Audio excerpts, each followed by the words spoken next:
And the first award for the evening is the 2019 ACFID Media Award.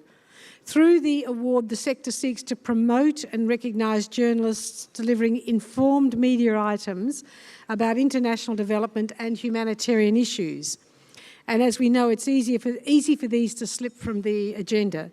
This year we saw a short list of 6 incredible nominations, any of which would have been deserved winner. They were drawn from an extremely competitive field from multiple broadcast and print outlets in Australia.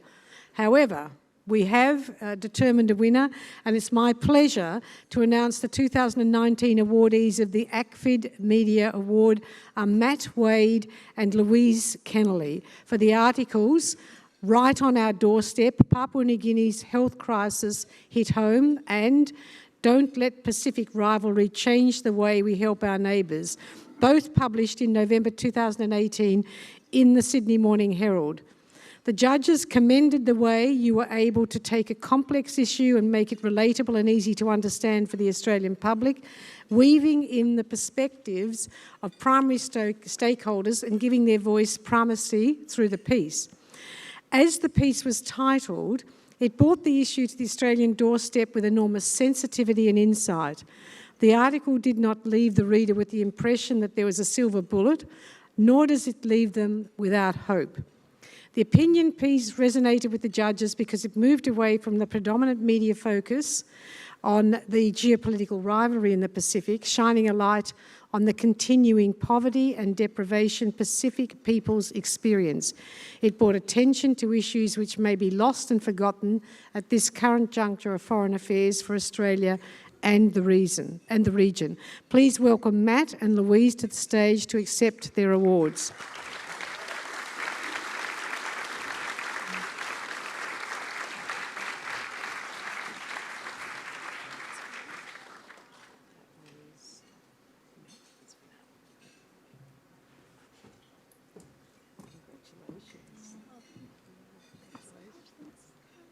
Thank you very much. Thank you. You've got a few minutes. I do. Okay, yeah, please. Sure.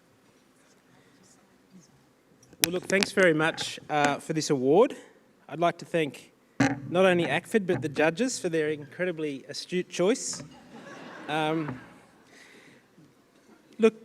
just like to also thank CARE, the CARE Australia, who were they facilitated the trip that Louise and I were able to go on. It was a great idea to go to PNG and take a deep dive into some of the health challenges there. I mean, stories like this, there's a lot of people involved because it's not a straightforward thing to get into some of the remote parts of the world that we need to report on issues like this. So I'd also like to really thank the local health workers who were so inspiring and also so generous with their time. If you read the story, there was a central character for the story who's an Australian aid worker or humanitarian worker who actually lives and works in a very remote part of Papua New Guinea, and she hosted us in her home. Her name's Sally Lloyd. If you ever get a chance to meet Sally, she's an incredible person. I'd like to if there's anyone from the ABC here tonight, a really good Australian story would be to write about or to report on Sally, who's devoted her life to helping people in PNG from a very remote part of the country. I guess I'd just like to say too that as a reporter interested in humanitarian issues, it's a really important relationship between the media and NGOs, international NGOs and development NGOs here in Australia.